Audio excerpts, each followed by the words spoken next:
In this video, my long-term review on the AntiGravity A1 drone, the good, the bad, and should you buy this drone?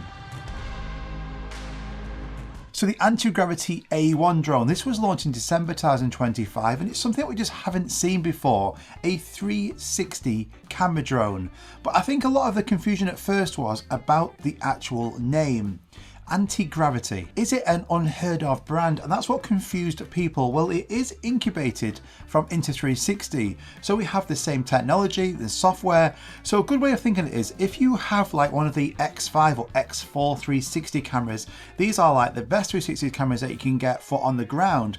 Think of this like a X5 attached to a drone that you can fly in the air. Now a lot has changed since this drone has first come out, and the way I fly this, I've flown it in so many places, so let's get straight into the review about what I like and what I dislike as well.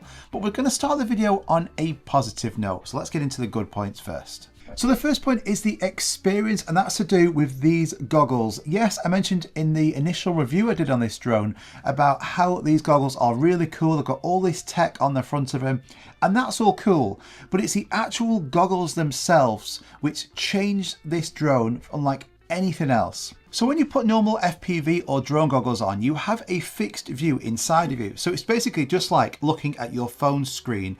And if you turn your head around, you don't see anything else, that view stops.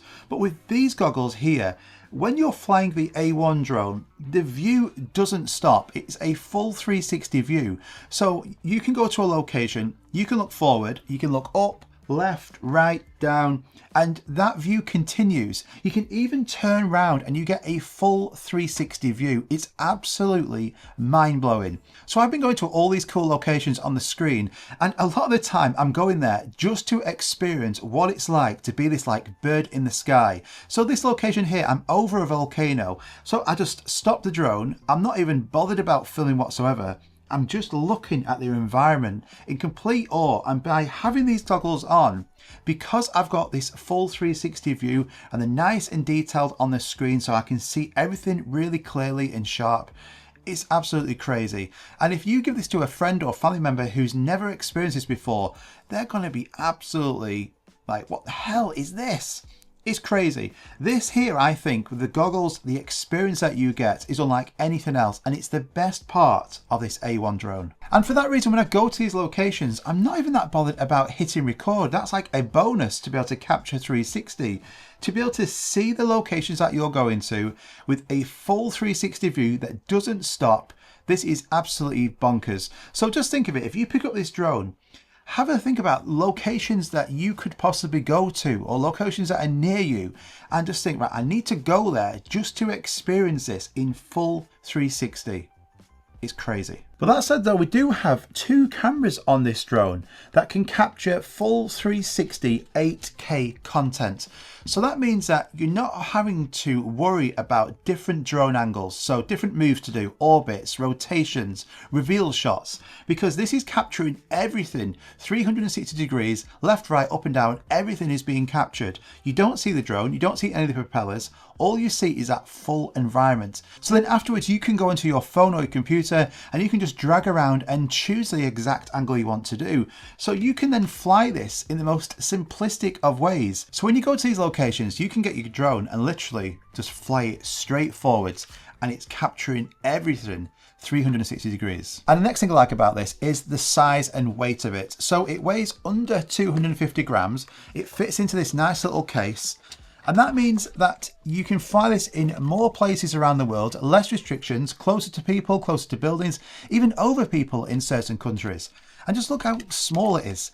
To have a small, like mini drone with a 360 camera, this is the first we've ever seen of anything like this. It's nice and quiet when it's in the air, so people aren't like staring at you thinking, oh, what the hell, what's that drone over there? You don't get any of that. And you can see here on the bottom of it, to protect this bottom camera, it has these little landing legs. And every time you take off and land, these will automatically deploy, so this camera is nice and safe. Now that said though, there might be times where you do scratch these lenses, but it's not a problem. You don't have to send this off to get repaired. I've scratched these lenses already flying in like more riskier places, doing moves like this on the screen. But this bottom lens, and the top lens are completely removable. So you can get a replacement lens kit, and then you literally just screw that lens off, put a new one on, screw it back on. It takes about 30 seconds, and anyone can do this. Even me. But if you do use like a landing pad when taking this drone off and landing, it's going to ensure that no stone chips are going to be hitting any of these lenses or getting into the drone itself. And if you order this drone through my link, there's going to be a free landing pad available for all of you guys, and it's going to be 15% off as well. But we'll get to that towards the end of the video. And battery life is decent as well, considering it's a small drone and it's capturing 360 content. I've been getting about 20 minutes of battery life on the standard batteries. They say you're going to get 24 minutes, so that's pretty accurate. You can also get a high capacity battery. This is going to get you 39 minutes of battery life, and I've been getting generally about 33 to 35 minutes on average using the high capacity battery. Just note, this is heavier than this one, so it will put the drone over 250 grams. So depending where you're living in the world, that could make a difference about which bundle you should get. But these are really cool batteries, and I do like how you can literally just swipe over the battery and you can see exactly the battery percentage just by doing that. Really cool. And if you get one of the combo packs, you're going to get 3 batteries in total. So you can choose, do you want the standard or the high capacity battery? And then on the back of it is also a slot to put a third battery. So you can charge all 3 batteries, and this supports fast charge as well. So really cool battery system and battery chargers. And if you do enjoy tech and drone content, loads of videos coming out really soon. So hit the notification bell under that subscribe button, and then you get notified every time I post a new video. And if you enjoy any part of this video, just do me a favor, hit the like button. It really does help me out. Now, I have seen some comments about the transmission on here. Now, the antennas are at the back of the drone, but I find if you make sure that you do have the antennas on the goggles pointed up and facing the direction of the drone as well, there isn't any issue. I'm going to these locations and I'm normally flying within that area. I'm not getting my drone and going, right, I'm in this town, I need to now fly 5 miles to another town. No one's doing that. I don't know why this like massive range test, or you need to be able to fly 10 miles away to make it a decent drone is even like a comment. It's just weird. But I need to make sure that the areas that I'm flying in is that transmission is decent, and it is. I do find sometimes that in the area that you're flying, you might get a transmission warning message on the screen, but that comes far too prematurely. It doesn't need to be there because I've still got full control in this drone. So overall transmission on this, the experience with regards to the signal, have I been able to get all the shots I wanted? Yes. Has this signal prevented me from getting any shots? No. All of these shots on the screen, they're all a fairly decent distance away, and I've been able to get all these shots without any breakups whatsoever. Now, talking of control, this is something that's changed a lot for me since this drone has come out. So we have the motion controller. We've seen controls like this before. This is really cool. It looks great as well. But I've gone into the settings and changed the way I fly this, and you definitely should too. So when you go onto the controller on the main screen, by default, you have free motion mode. This is good for beginners because basically you have a dot on the screen and you just point it where you want the drone to go. You pull this trigger and then you move your arm like left, right, up or down, or you could like move your body as well. And wherever you're facing that, the drone will fly to. But what I've done is I've gone into FPV mode, and this is so much better in regards to responsiveness and also control as well. So this might be similar to other like DJI FPV drones you may have flown before, but basically now in FPV mode, all you do is twist your wrist. So if you want to go left, you just twist it, right, twist it. If you want to go up, just pull back. By pulling this trigger here, that also just sends the drone forward. And this makes that drone flying experience so much better. And you can flick into different speed modes by just pressing up and down. So sports mode's really good for getting these fast-paced shots, or just keeping it in normal and cinematic mode. You can turn the sensors off. So it has front and down sensors. So keep these on by default, I would recommend for majority of the time. And then if it detects like an object, it will brake. And these work really well. Going from free motion to FPV completely changes the experience with this, so make sure you do that. Even if you feel like you're a beginner, I would say just by default it should be set to FPV mode. Free motion, it's good, but FPV mode, everyone I've spoken to, they all prefer it. Now it does have tracking capabilities, and also it has an option called fly path. So you've got like automatic drone moves like quick shots, but also sky path allows you to set a custom route and then the drone will then automatically go and fly it. That works great. I've been enjoying using that. I showed in my review video how you can have different themes on the screen. So in your goggles, it can be like you're on a dragon, like you're in Game of Thrones. It's absolutely crazy. But also the tracking works really well. So if I hit the C1 button and I drag a box around this truck, I can hit the button again and the drone will automatically start tracking it. I can see that in my goggles. And then I can choose the different positions where I want this drone to be by simply hitting that C1 button again. And let's just say, right, I want it to track it from the right hand side or the left hand side or off angle or in front. And the drone will then automatically move to that location. But the key point is here, you might be thinking, well, this doesn't have any side sensors or rear sensors. Well, the drone is always flying forwards. So say this was a truck and the drone is here at the side of it and it's getting a side shot of this truck. The drone's not facing it, it's actually facing forwards all the time because it's capturing 360 content. It doesn't need to face sideways. So this means that you shouldn't be crashing this drone. As long as the sensors are on, it shouldn't crash. Now, something that's improved over the years is the ability to edit the 360 content. Same with Insta360 and now on this as well. In the past, years ago, it was pretty difficult and time consuming to do. It's much faster now. So you can get really like complex and do all these different keyframes and moves. I use this in a similar way to how I use my 360 X5 camera. And in regards to editing, it's so basic, but it looks good.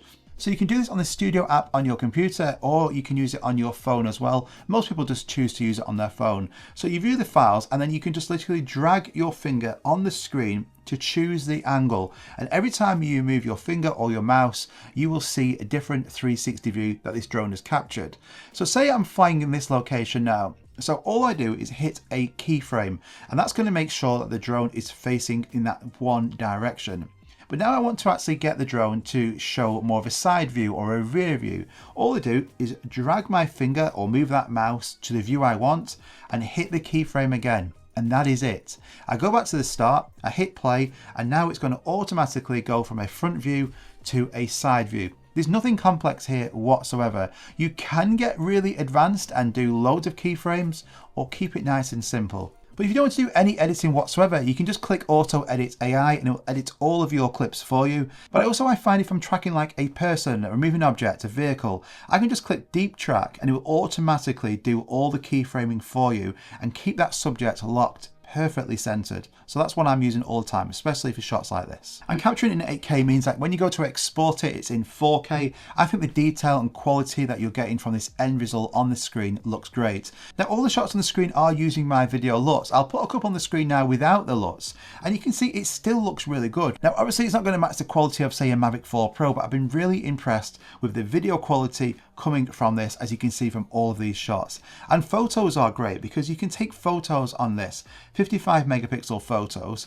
but again, because it's 360 degrees, it's capturing that full 360 photo. So you can decide afterwards, right, do I want a horizontal photo? Do I want to share it by 9:16 straight to Instagram? Do I want a 1:1 aspect? You can change all the different aspect ratios. So to sum it up in regards to the advantages, I would say this drone is a lot of fun. We've never seen anything like this. You've got 360 camera on here, but also the experience to be able to get a full 360 view in any location that you go to is completely unmatched. Okay, so let's talk about some negatives as well. And the first one, well, this could be to do with more like human error, but there has been occasions where I've gone to this like really cool location. I'm like, right, I can't wait to capture this content. So I go into the goggles and I hit screen record, and that's great because it's actually recording all the goggles view. So everywhere like you look, it's recording that as a screen record, but it's also got a built-in microphone. So for doing YouTube, if you want to actually record your voice at what you're seeing, that's fantastic. So when you hit screen record, you get like a red icon on the screen showing you that your screen recording is working. But then what happens is you subconsciously think that you're recording the drone, where you're not. So there has been times where I've actually forgot to hit this red record button. So then I've got, right, I can't wait to get this footage. I look and nothing's been recorded because it's just recorded the goggles view. And when you do hit record, when you remember, you just get two red icons on the screen that are both showing record. It would be great if one of these could either be a different color, or what would be good is when you hit record, you get like red bars around your goggles view. So it shows you that you're recording from the drone itself. It's too similar, and for that reason, you make mistakes and forget to hit record. It'd also be good in the settings if you could actually have an option where it says auto record. So when you take this drone off, it will automatically start recording. Now you might not want that, so just to have an option to actually toggle that on or off would be great. Now, as much as I really like these goggles, and to get this immersive view, nothing beats this, and I'm sticking to that. But there has been times where I might just want to get a quick 360 shot using this drone, like a flying X5. Now hopefully a controller will be coming, and then you'll be able to get faster 360 shots, and then when you want the full experience, you can get into the goggles and have that immersive view. So let's talk about the elephant in the room and the price. Now this isn't meant to be a cheap product. It is a premium drone, and it's the goggles, I think, where the most money is in. So I would say it would be great to see a more like basic, an SE version of these goggles. As much as I love all the displays and the screens on here, you notice that I didn't mention them in the advantages to them. Yes, it's cool, but it's not like a massive feature that I think everybody would want. Now, one of the displays actually mirrors what you're seeing in the goggles. That's super cool. So if you're out with a friend or a family member and you've got these goggles on, they can look at the front of this screen and see exactly what you're seeing. That's great. How many times is that going to happen though? How many times are you going to use that feature? When you're also doing like a firmware update, you can see all the update information on the front of that screen. Again, super useful. But if we could get some goggles that were just goggles and you had the inside experience, that full 360 view, but the front of it was just plain, there was nothing there, but it was like a lot cheaper, I think that would be super popular, and then it would bring therefore the price of this whole system down. Now the drone is 8-bit, not 10-bit, so you do have limited choices in terms of color grading, hence why I've been using these LUTs that I've created for this, because you don't have a lot of options to fully color grade it. There's also not a flat color profile. Now on the Insta360 cameras, we have an eye-log profile, a much flatter profile, so then it protects the highlights and shadows, and then you have some aspect to do some minor color grading on it. That would be great to see on here, and I'm sure we can get that, please, via firmware. So my honest review on the AntiGravity A1 drone, overall I've had a fantastic experience flying this. It's not perfect, but I'm sure with some more firmware updates it's going to get even better. But every time I go to these locations and I fly it, I have so much fun. It's unlike anything else. I'm really glad that they didn't come out and just bring another cinematic drone. We've seen so many of those from different companies over the years. This is something unique, completely different. To have a 360 camera on a small under 250 gram drone is fantastic, but it's these guys here, that experience. Just to put these on and have a full 360 view everywhere you're looking is absolutely crazy. And it's also a great time to go and pick up the AntiGravity A1, because if you use the link at the top of the description, you're going to be able to get 15% off the AntiGravity A1, and you also get that free landing pad that I mentioned before. So this is a fantastic time to go and check this out. But do let me know in the comments down below if you've got any more questions on this drone. I read all the comments. I'll try and feed back to as many of you as possible, but I hope you enjoyed that long-term review there, and I'm excited for the future of this. So I hope you enjoyed that video. If you did, do me a favor, just hit that like button. It really does help me out, and don't forget to subscribe because there's loads of videos coming out really soon. I'll see you on the next one. Bye bye.